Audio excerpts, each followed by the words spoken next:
Hand in hand with the British monarchy, the Church of England has been a symbol of the UK for centuries. And while the church still enjoys many unique political and financial privileges, its current state is less than secure, as RT's Polly Boyko finds out. One of the most religiously diverse nations in the world, with one official state religion. To some, it's a paradox.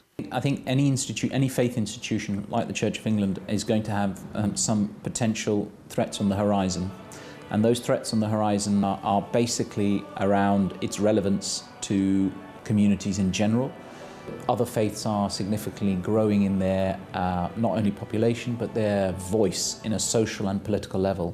So it's really important to have a plurality of opinion rather than just focus on one institution as being reflective of the nation.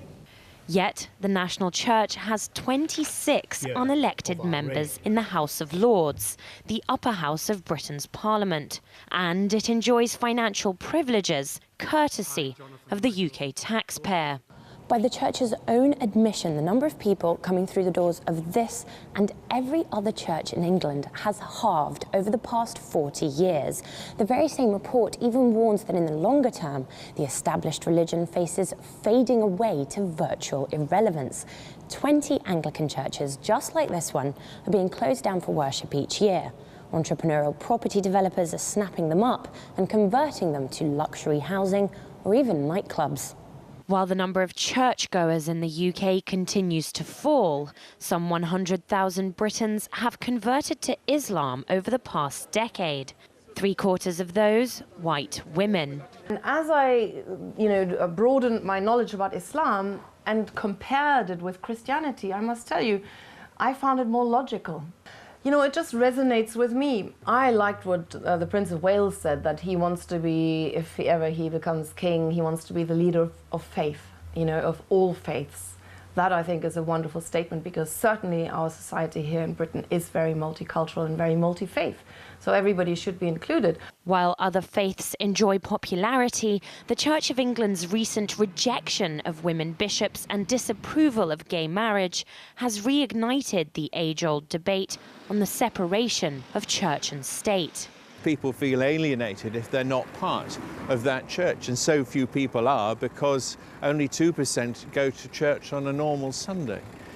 So that's why we must, I think, make sure that the church is disestablished, and the 26 bishops that vote in the House of Lords, the only country in the world to have a parliament where they have the right to do that, should be extinguished. Britain now has one of the lowest rates of church attendance in Europe. There is a rural-urban split in terms of religious opinions. There is, and that will grow. And that fissure may actually become wider as time goes on. And so I guess what we have today is the church effectively being relevant to certain parts of this country. Despite centuries of tradition, some question what will be left of the Church of England in 50 years' time. Oh, the statistics are very clear. Almost disappeared. With something, I think the 2050 figures are 100,000 people in their pews on an average Sunday out of a population of 60 million. That's minuscule. But the privileges and political influence afforded to it are far from trivial. And that's what's fueling the calls of those who say that it's fairer to separate the church from the state. Polly Boyko, RT, London.